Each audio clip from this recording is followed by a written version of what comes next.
अभी जो हम लोग का चैप्टर चल रहा है वो चल रहा है चैप्टर 2 ऑफ आईसीएसई क्लास 9 जावा। और उसमें पहले 3-4 लेक्चर हम लोगों ने देखा। आज हम लोग लास्ट लेक्चर देखेंगे चैप्टर 2 का। एक्चुअली इससे बहुत ज़्यादा क्वेश्चन नहीं आता है इस टॉपिक से, लेकिन आपको अगर प्रैक्टिकल करना है जावा का, प्रैक्टिकल आपको लैब के अंदर करना है या एक प्रैक्टिकल का एग्ज़ाम देना है, तो उसके लिए आपको इस पर्टिकुलर सॉफ्टवेयर के बारे में जानकारी होना चाहिए। जावा का जो भी प्रैक्टिस आप अपने स्कूल के अंदर करेंगे, जो प्रैक्टिकल प्रैक्टिस होगा वो ब्लूजे पे ही होगा। तो अभी हम लोग को थोड़ा सा ब्लूजे समझना होगा, ब्लूजे पे कैसे काम होता है वो समझना होगा, ब्लूजे कैसे स्टार्ट होता है, तो हम लोग कैसे कोड लिखते हैं, कैसे कोड को कंपाइल करते हैं, कैसे कोड को रन कराते हैं, कैसे उसको हम लोग सेव करते हैं, कैसे उसको प्रिंट करते हैं। तो ये ऑल अबाउट ब्लूजे है। एक आध एमसीक्यू कभी कभी आया है एग्जाम में, लेकिन वो रेगुलरली नहीं आता है। बट इसमें एक दो चीज़ है, जैसे आईडी के बारे में लोग क्वेश्चन आ जाता है कभी कभी, तो आईडी का नॉलेज होना चाहिए आपको। प्लस कभी कभी ऐसा होता है कि कोई पर्टिकुलर स्टेप लिखने आ जाए कि भाई सेव करने का स्टेप या प्रिंट करने का स्टेप, तो थोड़ा बहुत क्वेश्चन एक आध आता है इससे। तो चलो समझते हैं ब्लूजे है क्या। बहुत सारा लोगों को ये कन्फ्यूजन होता है कि ब्लूजे जो है वो कोई लैंग्वेज है। ब्लूजे कोई लैंग्वेज नहीं है। हमारे पास जो ऑफलाइन स्टूडेंट्स हैं वो भी जब आते हैं तो उनके पेरेंट आके कहते हैं कि सर ब्लूजे का कोचिंग करना है। एक्चुअली ब्लूजे का कोचिंग नहीं करना है।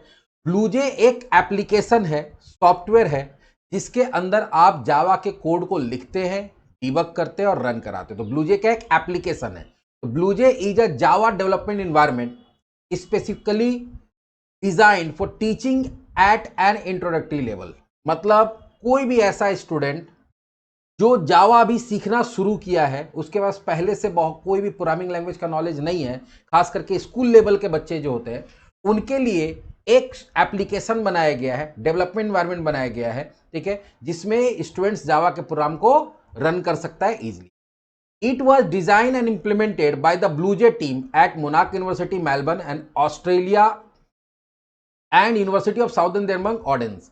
तो बोला क्या गया कि इसके लिए एक टीम बनाया गया था इसको बनाने के लिए, जिसका नाम था ब्लूजे टीम, जिसमें 2 यूनिवर्सिटी के रिसर्चर बोलो या साइंटिस्ट नहीं बोल सकते, डेवलपर्स बोलो, जो है मोनाक यूनिवर्सिटी है मेलबर्न जो कि ऑस्ट्रेलिया में है, और यूनिवर्सिटी ऑफ साउदर्न डेनमार्क जो कि ऑर्डेंस में। ये दोनों यूनिवर्सिटी के कुछ रिसर्चर मिलके इसको बनाया था। ब्लूजे है क्या? तो ब्लूजे इज एन आईडीई। अब आईडीई का फुल फॉर्म आपको याद करना है, integrated development environment which includes an editor, debugger and viewer. Actually होता क्या है कि जब भी आप कोई भी सॉफ्टवेयर के अंदर प्रोग्रामिंग करना चाहते हैं या किसी भी लैंग्वेज के थ्रू प्रोग्रामिंग करना चाहते हैं, तो सबसे पहले उस प्रोग्राम को लिखना पड़ता है। तो लिखने के लिए आपको जरूरत पड़ता है एडिटर सॉफ्टवेयर का, जहां पर आप कोई भी चीज को टाइप कर सकते हैं, सेव कर सकते हैं। उसका प्रोग्राम लिखने के बाद उसको कंपाइल करना पड़ता है या इंटरप्रेट करना पड़ता है, तो उसके लिए जरूरत पड़ता है डिबगर का, जिसका 2 काम होता है। एक, आपके प्रोग्राम के अंदर बग को खोजना, एरर को खोजना, जैसे हम लोग पीछे देखे थे कंपाइलर का काम, और उसको ट्रांसलेट करना। और तीसरा होता है व्यूअर, कि जब उसको रन कराएंगे तो जो भी उसका आउटपुट होगा वो हमको कहां दिखेगा। तो ट्रेडिशनली शुरुआती दौर में जब प्रोग्रामिंग होता था, आज से 30-35 साल पहले, तो उस समय क्या होता था कि अगर आपको कोई भी प्रोग्रामिंग लैंग्वेज यूज करना, चाहे सी करना, C++ करना, जावा करना है, तो उस समय आपको कोड लिखने के लिए एडिटर के लिए अलग सॉफ्टवेयर का जरूरत पड़ता था, डिबगर के लिए अलग सॉफ्टवेयर का जरूरत पड़ता था, और व्यूअर के लिए अलग सॉफ्टवेयर का जरूरत पड़ता था। तो आपको एक ही काम को करने के लिए अलग अलग सॉफ्टवेयर का या एप्लीकेशंस का यूज करना पड़ता था। तो उसी चीज को सॉल्व करने के लिए एक कॉन्सेप्ट आया IDE, integrated development environment. Integrated का मतलब क्या होता है? जहां पे बहुत सारा चीज एक साथ काम करता है। और डेवलपमेंट इन्वायरमेंट मतलब क्या होगा कि एक कोई भी एप्लीकेशन को डेवलप करने के लिए किसी भी लैंग्वेज में, किसी भी लैंग्वेज का यूज करके कोई भी एप्लीकेशन को या प्रोग्राम को डेवलप करने के लिए जो इन्वायरमेंट चाहिए। इन्वायरमेंट क्या चाहिए? तो आपको एक एडिटर चाहिए, एक डिबगर चाहिए, एक व्यूअर चाहिए। तो तीनों को एक साथ इंटीग्रेट करके एक ही सॉफ्टवेयर के अंदर डाल दिया गया। तो आईडी जो है वो एक कॉमन टर्म है किसके लिए? ऐसे एप्लीकेशन के लिए जो आपको एक इंटीग्रेटेड इन्वायरमेंट देता है, जहां पे आपको एडिटर, डिबगर और व्यूअर तीनों एक ही जगह पे मिल जाता है। तो जैसे ब्लूजे एक आईडी है जावा का, तो एक लैंग्वेज का बहुत सारा आईडी होता है, एक लैंग्वेज का बहुत सारा आईडी होता है। जैसे जावा का ही देखोगे तो एक आईडी जो बच्चों के लिए होता है ब्लूजे होता है, लेकिन जो प्रोफेशनल्स होता है, जो डेवलपर्स होता है, वो लोग एक्लिप्स यूज करता है, नेटबीन्स यूज करता है, ऐसे बहुत सारा होता है। उसी तरह से हर प्रोग्रामिंग लैंग्वेज का अपना कोई ना कोई आईडी होता है। जैसे पाइथन लैंग्वेज होता है तो पाइथन का अपना एक आइडल नेम से होता है एक आईडी, या फिर तुम्हारा एनाकोंडा के नाम से आईडी होता है। तो हर पर्टिकुलर प्रोग्रामिंग लैंग्वेज का अपना अलग अलग आईडी होता है। जावा का भी बहुत सारा आईडी होता है। तो आईडी टाइप ऑफ सॉफ्टवेयर है, ठीक है, जो किसी भी लैंग्वेज का तीनों चीज को एक जगह कंबाइन करके आपको प्रोवाइड करता है। और ब्लूजे किसका आईडी है? जावा का आईडी है। तो अगर ऐसा क्वेश्चन आता है कि डैश इज एन आईडी, ठीक है, फॉर जावा, तो वहां पे ब्लूजे हो जाएगा। या ऐसा हो सकता है कि ब्लूजे या कोई भी आईडी के अंदर क्या क्या चीज होता है, क्या क्या इंक्लूडेड होता है, ऐसा आता है कि right the components of ID, तो वहां क्या हो जाएगा? एडिटर, डिबगर और व्यूअर। तो इससे ये क्वेश्चन आ सकता है, आईडी का फुल फॉर्म आ सकता है। ब्लूजे किस लैंग्वेज का आईडी है, या जावा का आप आईडी का नाम बताओ एक, तो ब्लूजे हो सकता है। या आईडी के अंदर कौन कौन सा कंपोनेंट होता है, तो एडिटर, डिबगर और व्यूअर होता है। अब कभी भी अगर ब्लूजे को स्टार्ट करना तो कैसे स्टार्ट करेंगे? तो अगर आपका ब्लूजे इंस्टॉल है और अगर आपके पास विंडोज 7 है तो आप स्टार्ट में जाएंगे, ऑल प्रोग्राम्स में जाएंगे, ब्लूजे में जाएंगे और ब्लूजे फोल्डर में जाके ब्लूजे सेलेक्ट करेंगे। या डेस्कटॉप पे भी देखोगे यहाँ पे ब्लूजे नाम का एक आइकन इस तरह का तुमको मिल जाएगा, इस पर डबल क्लिक कर सकते हैं। या अगर विंडो 10 वगैरह है तो यहाँ पे सर्च में जाकर सीधा यहाँ क्या करेंगे? ब्लूजे पे क्लिक कर, इस तरह से तुम्हारा क्या होगा? ब्लूजे खुल जाएगा। अभी ब्लूजे खुलेगा तो अगर फर्स्ट, अभी तो यहाँ पे क्या होगा कि अगर पहले से ब्लूजे यूज हो रहा है आपके कंप्यूटर में, आप पहले से कोडिंग किए होते, इस तरह का कुछ चीज दिखता है। इसको बोलते हैं जब भी खुलता है तो इसको बोलते हैं प्रोजेक्ट विंडो। लेकिन अगर आपको मान लो कि ऐसा है कि पहली बार ब्लूजे खोल रहे तो आपको इस तरह का स्क्रीन दिखेगा। अब अगर इस तरह का स्क्रीन दिखा तो सबसे पहला काम क्या होता है? सबसे पहला काम होता है एक प्रोजेक्ट बनाना। बिना प्रोजेक्ट बनाए आप क्या कर सकते हैं? एक भी प्रोग्राम नहीं बना सकते। तो प्रोजेक्ट क्या होता है? Project is a container in BlueJ which can store any number of classes of program related to the project. तो होता है क्या है कि जब भी आपको ब्लूजे पे काम करना है, एक प्रोजेक्ट बनाना होता है। प्रोजेक्ट बनाने से होता कुछ नहीं है, एक फोल्डर बन जाता है और आप जितना ही प्रोग्राम बनाएंगे उसी फोल्डर के अंदर वो स्टोर होते जाता है। तो अब इसको प्रोजेक्ट बनाते कैसे हैं? क्लिक ऑन प्रोजेक्ट मेन्यू, तो प्रोजेक्ट मेन्यू में जाएंगे और यहाँ न्यू प्रोजेक्ट पे क्लिक कर, ये खुला। अब यहाँ पे आपको पूछेगा प्रोजेक्ट का नाम, जैसे मान लो यहाँ पे देते हैं हम लोग ऑनलाइन क्लास। इस नाम से प्रोजेक्ट बनेगा। और कहाँ बनेगा? अभी बन रहा डी के अंदर, प्रोग्राम के अंदर आईसीसी। आप चाहे तो इसको दूसरे जगह बनाना चाहते हैं, आप माई डॉक्यूमेंट के अंदर बनाना चाहते हो तो माई डॉक्यूमेंट सेलेक्ट कर लिया। आप डेस्कटॉप के अंदर एक फोल्डर बनाना चाहते हो तो डेस्कटॉप सेलेक्ट कर दीजिए।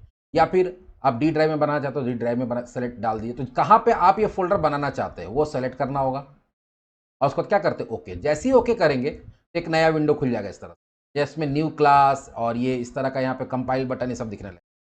और अब ये ब्लैंक रहेगा क्योंकि अभी हम लोग कोई भी प्रोग्राम नहीं बनाया। तो एक चीज ध्यान रखना कि प्रोजेक्ट एक बार बनाना होता है। जब आप ब्लूजे इंस्टॉल करते हैं तब एक बार प्रोजेक्ट बना लिए तो बार बार आपको प्रोजेक्ट बनाने का जरूरत नहीं है। बार बार आपको प्रोजेक्ट बनाने का कोई जरूरत नहीं है। तो हम लोग को बार बार क्या जरूरत पड़ेगा? तो बार बार जरूरत पड़ेगा यहाँ पे क्लास बनाने का। जितना प्रोग्राम बनाएंगे हर प्रोग्राम के लिए क्लास बनेगा। तो अगला काम क्या होगा कि क्लास कैसे बनाते हैं, तो चलो देखते हैं। तो इसके लिए क्या करना? Open BlueJ and your project. जैसे ब्लूजे खुला हुआ है, मेरा ऑनलाइन क्लास देखो यहाँ लिखा हुआ है, ये प्रोजेक्ट खुला हुआ है। अब क्या करना? Click on new class from project window. यहाँ पे देखो न्यू क्लास पे क्लिक करेंगे। उसके बाद आपको क्लास का नाम देना पड़ता है, ठीक है। अब कोई भी नाम देंगे, लेकिन ध्यान देना नाम देते समय बीच में स्पेस नहीं हो सकता। जैसे यहाँ पे हम ऐसा नहीं लिख सकते डेमो क्लास, बीच में स्पेस नहीं हो सकता। अगर तुमको डेमो क्लास लिखना भी है तो ये साथ में होना चाहिए। डेमो क्लास कर दी और यहाँ पे क्लास पे क्लिक करके, नहीं भी क्लिक करेंगे तो बाय डिफॉल्ट क्लास ही रहता है। अगर कोई और भी कोई चीज़ सेलेक्टेड है तो पहले यहाँ पे क्लास सेलेक्ट करना पड़ेगा और उसके बाद ओके। जैसे ही हम लोग क्लास पे क्लिक करेंगे तो इस तरह से एक क्लास बन जाए। अब तो क्लास बन गया, हम कोड कहाँ लिखेंगे चलो देखते हैं। अगला होता है स्टेप टू एडिट क्लास। इसको इसके कोड, इसमें कोड लिखने के लिए क्लास को एडिट करना पड़ेगा। एडिट करने का दो तरीका है। एक, एडिट करने के लिए पहले एडिटर खोलना पड़ेगा और एडिटर खोलने का दो तरीका है। या तो इस पर डबल क्लिक कर दिए जल्दी जल्दी, देखो एडिटर खुल गया। या तो इस पर राइट क्लिक करके यहाँ पे ओपन एडिटर का ऑप्शन आता है, क्लिक कर दिया। अब इसको मैक्सिमाइज करेंगे। अब होता क्या है कि आपका क्लास तो बनता है, लेकिन क्लास के ऊपर ये कुछ कमेंट्स होता है, इसको हम लोग जनरली डिलीट कर देते हैं सेलेक्ट करके। और क्लास का ये करली ब्रैकेट और ये क्लोजिंग करली ब्रैकेट को छोड़ के बीच में जो भी चीज होता है उसको हम लोग क्या करते हैं? डिलीट कर, बीच का डिलीट कर दिए। अब इसी में तुमको जो भी कोड लिखना लिखेंगे। जैसे हम लोग मान लो कि हम बोले थे कि कभी भी प्रोग्राम बनाएंगे तो एक पीछे एक सेशन में बताया था कि पब्लिक स्टैटिक वॉइड मेन, ये मेन एक एंट्री पॉइंट होता है, इसके बारे में लास्ट में हम लोग पढ़ेंगे, वो देना होगा। बहुत स्टूडेंट कंफ्यूज होता है कि सर यहाँ पे आप AR लिखे, बुक में तो ARGS लिखा हुआ है। ये हम बता देते कि ARGS की जगह पर तुम कुछ भी लिख दो, ABC, तुम अपना नाम लिख दो, ठीक है, कुछ भी लिख दोगे चलेगा। तो ARGS भी हो सकता है, AR भी हो सकता है, A भी हो सकता है। ये आइडेंटिफायर होता है, आगे के चैप्टर में पढ़ना है, ठीक है। जैसे क्लास का नाम कुछ भी हो सकता है, वैसे ये एरे का नाम होता है, ये कुछ भी हो सकता है। इसके अंदर जो भी कोड लिखना है, जैसे हम लोग एक मैसेज प्रिंट कराना चाहते हैं, तुम लोग पढ़े थे मैसेज प्रिंट कराने के लिए क्या करते हैं, system.out.println और यहाँ लिखते हैं welcome to the world of Java. ठीक है, और उसके बाद अब एक बार जब कोड लिख लिए तो रन कैसे कराएंगे, तो रन कराने से पहले इसको कंपाइल कराना पड़ता है। क्या करना पड़ता है, compile, steps to compile Java program. Compile कैसे करते हैं, तो ओपन एडिटर विंडो, ये एडिटर विंडो कौन है, ये है प्रोजेक्ट विंडो जिसमें तुम्हारा प्रोजेक्ट का नाम और सारा क्लासेस दिखता है।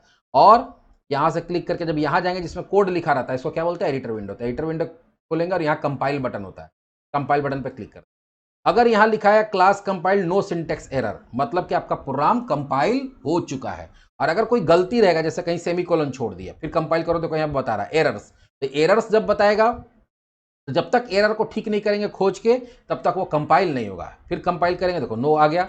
जब ये मेरा कंपाइल हो जाएगा तब इसको रन कराना होगा। रन कैसे कराएंगे, रन कराने के लिए भी दो तरीका होता है। अगर आप मेन फंक्शन लिखे हैं, तो मेन फंक्शन लिखे तो बहुत ईजी है। कैसे ईजी है, यहाँ पे जाएंगे हम लोग, कहाँ पे, प्रोजेक्ट विंडो में, और यहाँ ये जो तुम्हारा क्लास उस पर राइट क्लिक करेंगे और यहाँ देखो मेन का ऑप्शन आ जाएगा। जैसे ही मेन पे क्लिक करेंगे और यहाँ पे कुछ नहीं करना है, यहाँ ओके कर देना है। ये तुम्हारा आउटपुट विंडो खुला, जो हम लोग पढ़े थे ना, 3 कंपोनेंट होता है, 3 कंपोनेंट में से वो व्यूअर है। ये क्या है, तुम्हारा व्यूअर, जहाँ पे तुम्हारा रिजल्ट दिखता है। इसको क्लियर करना है तो यहाँ से क्लियर करके साफ कर सकते हैं। हाँ, कभी कभी होता है कि आप मेन नहीं बना है, आप सीधा ऐसा लिखे पब्लिक वॉइड, तुम्हारे इसमें देखोगे बुक में इस तरह का प्रोग्राम होगा, तो और यहाँ पे ऐसा ही सब नहीं लिखा रहता, सीधा पब्लिक वॉइड शो है। तो अगर मेन नहीं है तब इसको अलग ढंग से कंपाइल तो उसी ढंग से होगा, लेकिन रन कराने का तरीका अलग होता है। तो कंपाइल करना होगा। फिर जब हम लोग कहाँ पे जाएंगे, प्रोजेक्ट विंडो में, यहाँ राइट क्लिक करो, देखो शो नहीं दिख रहा है। तो जब इस तरह से काम करते हैं जहाँ पे मेन नहीं होता है, तो आप डायरेक्ट कोई मेथड या फंक्शन उसको बोलते हैं, उसमें काम करते हैं। तुम्हारे बुक में शुरू में 9 में ऐसा ही प्रोग्राम मिलेगा। तो वहाँ पे पहले ऑब्जेक्ट बनाना पड़ता है। क्या बनाना पड़ता है, ऑब्जेक्ट। ऑब्जेक्ट कैसे बनाते हैं, तो इसके लिए open project window, right click on your class, right click करेंगे और यहाँ पे देखो न्यू के बाद तुम्हारा क्लास का नाम लिखा हुआ रहेगा। देखो यहाँ लिखा हुआ न्यू और उसके सामने क्लास का नाम, ब्रैकेट स्टार्ट ब्रैकेट क्लोज होगा, उस ऑप्शन को सेलेक्ट करना। तो जो भी क्लास का नाम रहेगा वो यहाँ आ जाएगा और उसके बाद किस पे क्लिक कर देंगे, ओके पे। जैसे ही ओके पे क्लिक करोगे तो यहाँ पे एक ऑब्जेक्ट बन गया। क्या बन गया, ऑब्जेक्ट। हम लोग पढ़े थे उप्स के अंदर क्लास और ऑब्जेक्ट होता है, तो काम कौन करेगा, ऑब्जेक्ट करेगा। अब ऑब्जेक्ट पे राइट क्लिक करेंगे तब देखो यहाँ वाइड शो आ रहा है, पहले नहीं आ रहा था, यहाँ पे वाइड शो नहीं आ रहा था, यहाँ पे वाइड शो आ रहा है। वाइड शो पे क्लिक करेंगे, देखो व्यूअर में चले जाएंगे, फिर से वही आउटपुट आ गया। जितना बार रन कराएंगे उतना बार वो आउटपुट आएगा। दूसरा बार रन कराए, दूसरा बार आ गया, तीसरा बार रन कराएंगे, तीसरा बार आ गया। इस तरह से हम लोग क्या कर सकते हैं, ऑब्जेक्ट बना सकते हैं। ये देखो सारा स्टेप्स दिखा दे रहे हैं, लिख लेना अपने नोटबुक में। ब्लूजे कैसे स्टार्ट करते हैं, प्रोजेक्ट कैसे बनाते हैं, क्लास कैसे ऐड करते हैं, एडिटर कैसे खोलते हैं, उसके बाद कंपाइल कैसे करते हैं, उसके बाद ऑब्जेक्ट कैसे बनाते हैं और उसको कॉल कैसे कराते हैं। तो कॉल कराने के लिए मतलब क्या होगा, फंक्शन को यूज़ करना। आपको ऑब्जेक्ट पर राइट क्लिक करके और फंक्शन का नाम सेलेक्ट करना पड़ता है, तो कॉल हो जाता है। देखो right click on object and select the method name from मेनू, जो मेनू आएगा उसमें मेथड नेम सेलेक्ट। अब आपका जो आउटपुट आया, जैसे मान लो ये मेरा आउटपुट आया, हम इसको सेव करना चाहते हैं, ये मेरा परमानेंटली कहीं स्टोर हो जाए। ये परमानेंटली स्टोर नहीं है, वो अभी जो आउटपुट आता है हम इसको बंद कर देंगे, गायब हो जाएगा। तो परमानेंटली स्टोर करने के लिए क्या करना पड़ता है, जो आउटपुट विंडो है या जो व्यूअर है उसमें ऑप्शंस नाम का एक मेनू होता है, उसमें जाके सेव पे क्लिक कर देंगे, ऑप्शन सेव टू फाइल आ गया। अब जहां पे भी तुम सेव करना चाहते हो, मान लो हम डेस्कटॉप पे सेव करना चाहते हैं, क्या नाम से सेव करना चाहते हैं, तो रिजल्ट के नाम से सेव, और यहाँ सेव पे क्लिक कर देंगे। ये स्टेप सिर्फ याद करना है एग्जामिनेशन पॉइंट ऑफ व्यू से, लेकिन फिर भी बोलते हैं कि जनरली ये स्टेप्स आता नहीं है, कभी कभी एक आध बार आया है, इतने बहुत मतलब 4-5 साल में एक आध बार कभी आ जाता है। यहाँ पे भी इसको खोलते देखो, यहाँ पे वो देखो रिजल्ट मेरा क्या हो गया, फाइल में सेव होके आ गया। तो आप सेव कर सकते हैं, आप चाहे तो उसको प्रिंट भी कर सकते हैं। Step to print your source code, तो कोड एडिटर में जाना है, हमको ये कोड को प्रिंट करना है। तो कहाँ जाएंगे हम लोग, कोड एडिटर में जाने के बाद क्लास मेनू में जाके प्रिंट ऑप्शन पे क्लिक, क्लास प्रिंट, और यहाँ ओके कर देंगे। फिर यहाँ से आपको प्रिंटर सेलेक्ट करके प्रिंट पे क्लिक करेंगे, क्या हो जाएगा, प्रिंट हो जाएगा। आप इसको प्रिंट भी कर सकते हैं। अगर आपको प्रोजेक्ट को बंद करना, जैसे हम एक हो सकता है ऐसा कि कभी कभी कोड एडिटर को बंद करने के लिए तो यहाँ से कोड एडिटर को बंद कर देंगे, लेकिन अगर इसको बंद करना है, आपको कोई दूसरे प्रोजेक्ट पे काम करना, तो फाइल में जाके यहाँ पे क्या करेंगे, क्लोज। देखो एक होता है क्विट, क्विट से क्या होगा, प्रोजेक्ट भी बंद हो जाएगा, अब ब्लूजे भी बंद हो जाएगा। लेकिन क्लोज पे जब क्लिक करेंगे तो ब्लूजे खुला रहेगा, प्रोजेक्ट बंद हो जाएगा। तो आप कोई दूसरा प्रोजेक्ट बनाना चाहते हैं या फिर कोई दूसरा प्रोजेक्ट को खोलना चाहते हैं, तो फिर आप यहाँ पे खोल सकते हैं या नया प्रोजेक्ट बना सकते हैं। ये भी एक स्टेप है। अगर मान लो कोई प्रोजेक्ट हम बंद कर दिए, सभी हम लोग अपना प्रोजेक्ट बंद कर दिए, हमको फिर उस पर काम करना, तो उसको खोलेंगे कैसे? प्रोजेक्ट, और यहाँ कहाँ जाएंगे? Open project. हम लोग कहाँ पे बनाए थे? डी ड्राइव में। तो डी ड्राइव में देखो उस नाम से ऑनलाइन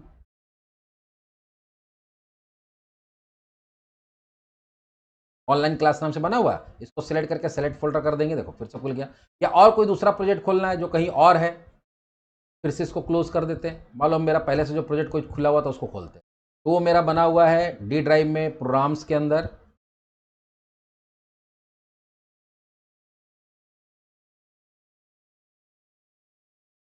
आईसीएसी के अंदर देखो यहाँ इतना सारा फोल्डर है, कोई भी एक फोल्डर सेलेक्ट करके ओपन कर, उसके अंदर का सारा क्लास दिखना है। इस तरह से प्रोजेक्ट को खोल भी सकते हैं। लास्ट टॉपिक इसका मेन मेथड। अभी हम बताए थे कि मेन मेथड बहुत इंपॉर्टेंट है। ये इससे क्वेश्चन आता है। इससे क्या क्वेश्चन आता है? तो in Java stand alone programme, applet के अंदर ये नहीं होता। बताया था कि जावा का प्रोग्राम दो तरह का होता है, एप्लेट और स्टैंड अलोन। तो अगर स्टैंड अलोन प्रोग्राम है तो उसमें मेन मेथड हो सकता है। और मेन मेथड क्या होता है? तो in Java stand alone program the execution begin from the main method. मतलब एग्जीक्यूशन, अगर मान लो तुम्हारे कोड में बहुत सारा कुछ लिखा हुआ है, तो सबसे पहला कोड कहाँ वाला रन करेगा? मेन वाला रन करेगा।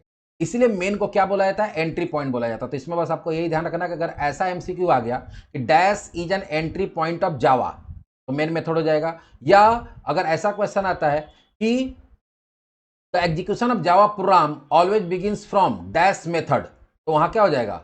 मेन मेथड हो जाएगा। मेन लिखने का तरीका क्या है? तो public static void main string args, ठीक है, जिसमें स्क्वायर ब्रैकेट बाद में भी हो सकता है, या public static void main string square bracket पहले फिर args हो सकता है। दोनों सही है। इसमें ध्यान रखना कि पब्लिक स्टैटिक वॉइड मेन ये पूरा स्मॉल में होगा, लेकिन स्ट्रिंग का एस क्या होगा? कैपिटल। args का जो है वो तुम स्मॉल कैपिटल कैसे भी दे सकते हो। मेन मेथड क्या होता है? इस टॉपिक, इस चैप्टर का लास्ट टॉपिक क्या है? यही मेन मेथड है। अगर कोई क्वेश्चन ऐसा आता है कि जावा का प्रोग्राम कहां से रन करना स्टार्ट करता है, तो मेन मेथड से। या ऐसा क्वेश्चन आता है कि एंट्री पॉइंट कौन होता है, तो मेन मेथड होता है। ये हम लोग फाइनली, ये हमारा 5th लेक्चर था। 2nd चैप्टर हम लोग क्या किए? कंप्लीट कर लिया। अब हम लोग स्टार्ट करेंगे नेक्स्ट वीडियो से 3rd चैप्टर। चलो मिलते हैं 3rd चैप्टर के अंदर।